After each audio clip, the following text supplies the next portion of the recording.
திருச்சிற்றம்பலம். திருவாசகம். இரண்டாம் திருப்பதிகம். கீர்த்தி திரு அகவல். பாடல். அரியோடு பிரமர்க்கு அளவரி ஒன்னான் நரியை குதிரை ஆக்கிய நன்மையும்.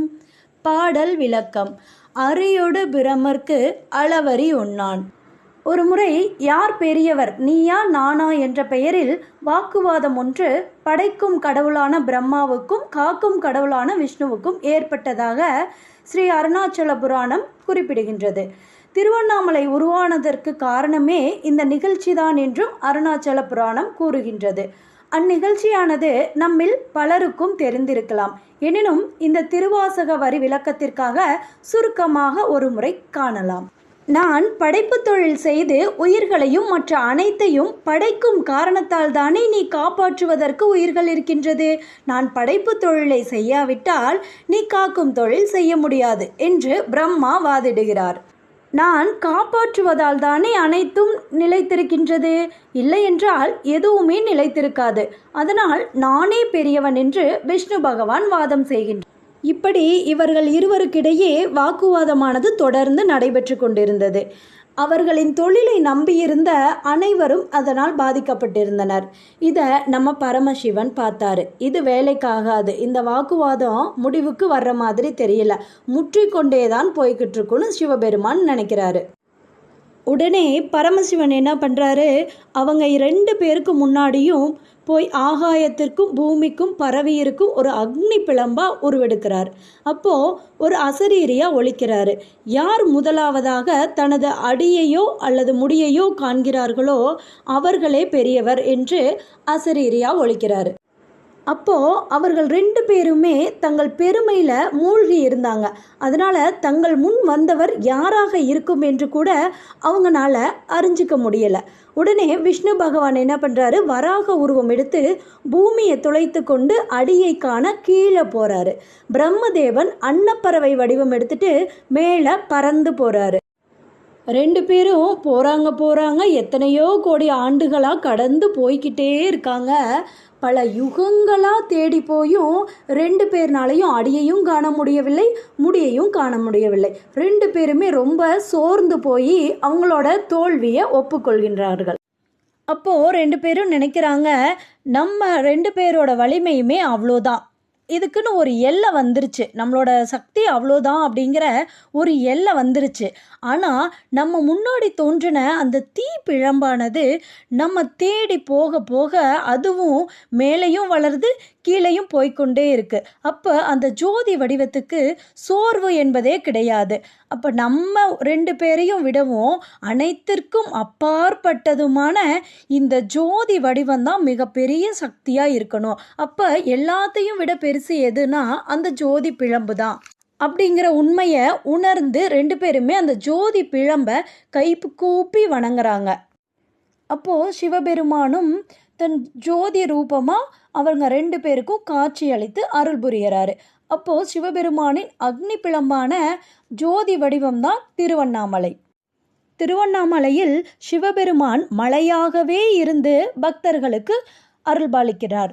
பிறக்க முக்தி அளிப்பது திருவாரூர், வாழ முக்தி அளிப்பது காஞ்சிபுரம், கேட்க முக்தி தருவது அவிநாசி, சொல்ல முக்தி அளிப்பது திரு ஆலவாய் என்கின்ற மதுரை, தரிசிக்க முக்தி அளிப்பது சிதம்பரம், இறக்க முக்தி அளிப்பது காசி. ஆனால் நம் மனத்தில் நினைத்தாலே நமக்கு முக்தி கிடைக்கும்னா அது நம்ம திருவண்ணாமலை மட்டும்தான். திருவண்ணாமலையில் மலையை சுற்றி நிறைய சிவலிங்கங்கள் புதைக்கப்பட்டுள்ளதாக கருதப்படுகின்றது. அங்கே நிறைய சித்தர்கள் தவம் செய்வதாகவும் கருதப்படுகின்றது. அப்போது நம்ம அங்கே கிரிவலம் போகும்போது கூட நம்ம மிக கவனமாக அமைதியாக பக்தியோடு போகணும்னு சொல்கிறாங்க. இப்படி திருவண்ணாமலையை பற்றி பேசிக்கொண்டே போகலாம். இப்போ நம்ம திருவாசகத்துக்கு வருவோம்.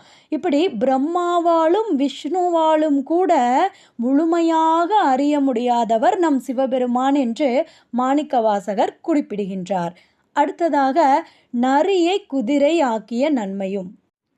இதுவும் சிவபெருமானின் திருவிளையாடற் புராணத்தில் ஒரு படலம்தான். இதில் பார்த்தோன்னா 2 படலம் இருக்கும். அதாவது 59வது படலமான நரியை பரியாக்கிய படலம், 60வது படலம் பரிநரியாகிய படலம். இப்படி 2 படலம் இருக்குது.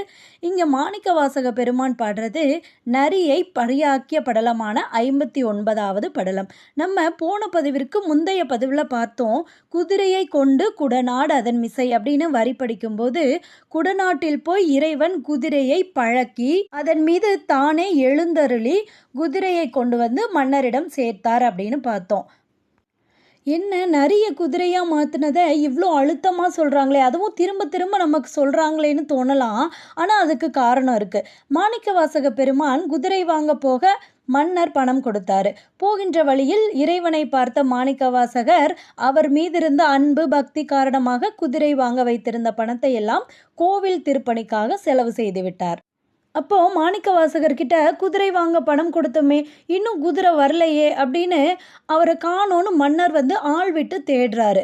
அப்போது ஒற்றர்கள் மூலமாக மன்னர் காதுக்கு வருது, இந்த மாதிரி மாணிக்கவாசகர் வந்து கோயில் திருப்பணிக்காக கொண்டு போன பணத்தையெல்லாம் செலவு பண்ணிடுறாங்க அப்படிங்கிற விஷயம் மன்னருக்கு தெரிய வருது. உடனே மன்னர் வந்து கோவப்படுறாரு.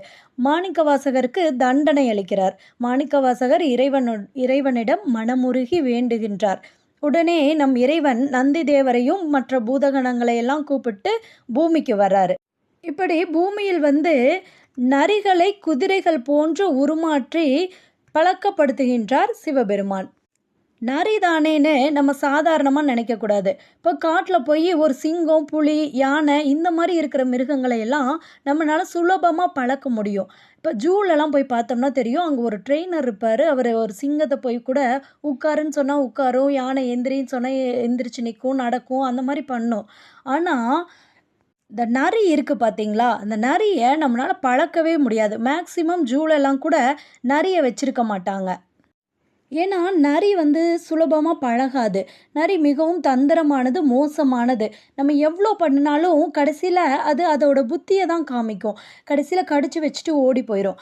அப்போது நம்ம சிவபெருமான் அப்படிப்பட்ட நரிகளை பழக்கப்படுத்துகிறாரு. அவர் பழக்கப்படுத்துறது மட்டும் இல்லாமல் தன் பூதகணங்களை எல்லாம் குதிரை வீரர்களாக மாற்றி அவர்களுக்கும் பயிற்சி அளிக்கிறாரு. அப்படிப்பட்ட நரிகளை பழக்கி குதிரைகளாக மாற்றி அந்த குதிரையில் எழுந்தருளி வர்றார் நம் சிவபெருமான்.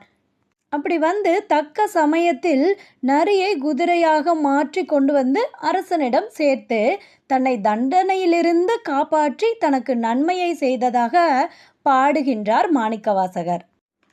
மீண்டும் பாடலை ஒரு முறை காண்போம். அரியொடு பிரமர்க்கு அளவறி ஒன்னான் நரியை குதிரை ஆக்கிய நன்மையும். திருச்சிற்றம்பலம்.